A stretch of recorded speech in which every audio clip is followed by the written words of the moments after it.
Okay, we're back with you here on Tip Off, and Larry Kelly is all set. He's got his note cards prepared.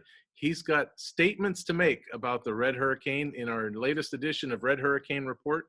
Sir, the floor is yours. Well, thank you, Ronnie. Again, continuing with our mantra for the evening, you need good players to win. The Red Hurricane has really good players, and they're starting to hit their stride. This past week, we laid it on Trinity. We laid it on South Fayette, in large part because the good players that they have are starting to shoot the ball consistently and as they have done in years past. Isaiah Boyce wasn't going to be a young man who was going to shoot 20% from the three-point line. He has found his stroke and has really gone off the last two games. Michael Wells, who started the year slowly from the three-point line, he has found his stroke. And as a result, is starting to light it up. Michael Graham, Jonathan Anderson, Nicky Wallace, those guys are sharpshooters, and they found their stroke. Now, when that happens, that allows us to get into our pressure defense, which I think our 31 full court trap is as good as it's been there since we had Malik Hooker. You might remember that name. Sean Anderson. This year's 31 is really, really good. And once again, in the second quarter of both of those games, we turned the game around. We laid it on South Fayette in the second quarter. I think we held them to 6 points in the second quarter, in large part because our pressure defense creates turnovers.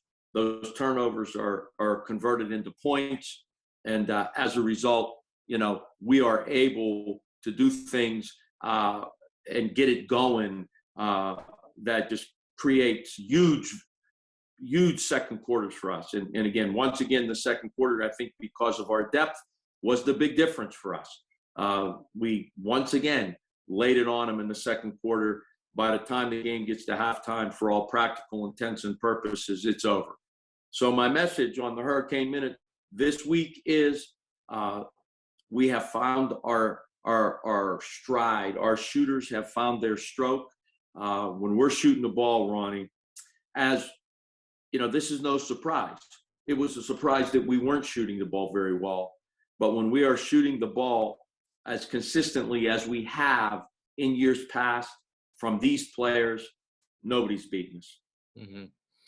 Were you at the game against Trinity last Tuesday night?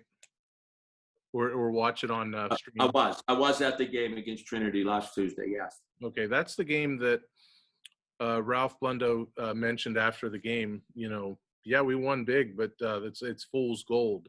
And I spoke with him on Sunday night, and I said, Coach, help me out. You won, I can't remember what the final score was, 77-41 or something like that. I don't have the score in front of me. And I said, just explain, what you were looking for out of your team with such a lopsided score. And he says, Ron, when the ball goes in the basket at a high frequency, it doesn't always mean that you're playing well in every aspect of the game. He says, there's things that we can do better on both ends of the floor. It wasn't what you would call the perfect performance in terms of what Coach Blundo was looking for. That's got to be scary for any other coach in that section to look at and say, my goodness, they won by 30 some odd points, scored almost 80 points, weren't anywhere close to perfection. And that's what would it look like if it was perfect? Just put that into words, Larry. I don't know if this team has played the quote unquote perfect game yet, but if it was the perfect game, what do you anticipate it looking like? Well, I think I was there at halftime. The perfect game would mean that we would be a little bit more patient on offense. Sometimes we come down and we get a little impatient, and as a result, we'll take bad shots. You have to make the other team play defense. It's very difficult to play defense for 20 or 30 seconds without making a defensive mistake that leads to an easy bucket. What he was talking about is we were coming down and making one pass and firing up a three-pointer, and that isn't just good offense.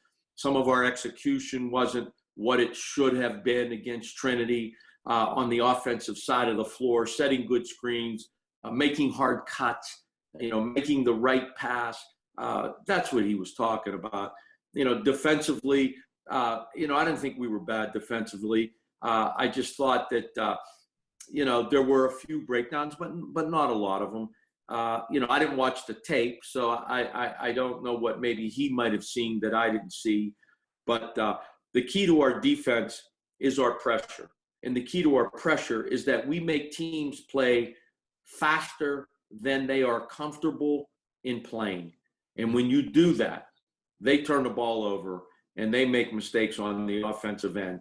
And again, even though we gave up 15 points in the first quarter against South Fayette, and I know he wasn't happy about that, we only gave up 6 in the second quarter. This is varsity basketball, my friend. If you give up 6 points in a quarter in a varsity basketball game, you are doing a lot of things right. Mm-hmm. Sure. I noticed you weren't at the South Fayette game because I was watching some of the stream, and I saw a comment from you pop up on the side of the stream. I was wondering where's the rest of the gym at for South Fayette? They have to be playing in an auxiliary gym. No, that's a regular gym.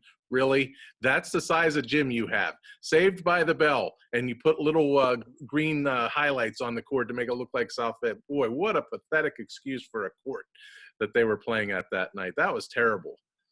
Well, I couldn't go to the game because my daughter was home, and she was a little bit under the weather on Friday. And look, not every place is like the Nika High Fieldhouse. I guess. The new Fieldhouse is the only other thing that comes close to that for a high school atmosphere is the pit at Beaver Falls. And I've been in enough games at the pit, where the place is packed. And I remember one game we had to hold up like signs to give the defense out because you couldn't hear. But there are very few venues in the WPIL like the Nika High Fieldhouse and the pit at Beaver Falls. Very few. Yeah. And we're spoiled because of that. Mm-hmm. Real quick, Larry, Char Valley is the big game on the schedule. That's one that Newcastle and Char Valley, when Char Valley's looking at their schedule, they circle Newcastle as does anybody. Well, that game's Tuesday night. It is a home game for Newcastle. Larry, if you would, Newcastle's 4-0 in league. Char Valley's 3-0 in league. However, Char Valley's 3-8 overall. They're in this is another section like Union's section where a lot of the overall records leave a lot to be desired. 3-8, 5-6, 6-6, 4-8, 4-7. But the big game tomorrow night, Tuesday night, Larry, any preview that you could offer us? 4-0 against 3-0. Well, yeah. I mean, hey, a Char Valley team, they don't change. They shoot the ball really well. They are well coached. They play a 5-out offense, very similar to ours, except they don't play a postman. In our dribble drive, we play a postman, 4 out, 1 in. They play a 5-out offense. If you overplay them, they're going backdoor. They make hard cuts. If you let a guy cut across your face, they're probably going to shoot a layup. If you're late on your closeouts, they're going to make a 3. This is going to be a good basketball game. But I expect that the Red Hurricane at the Nika High Fieldhouse will take care of business. Yeah, they have a really good freshman guard, according to Ralph Lundo. A kid scored 46 points earlier in the year in one game, not in a week, in one game.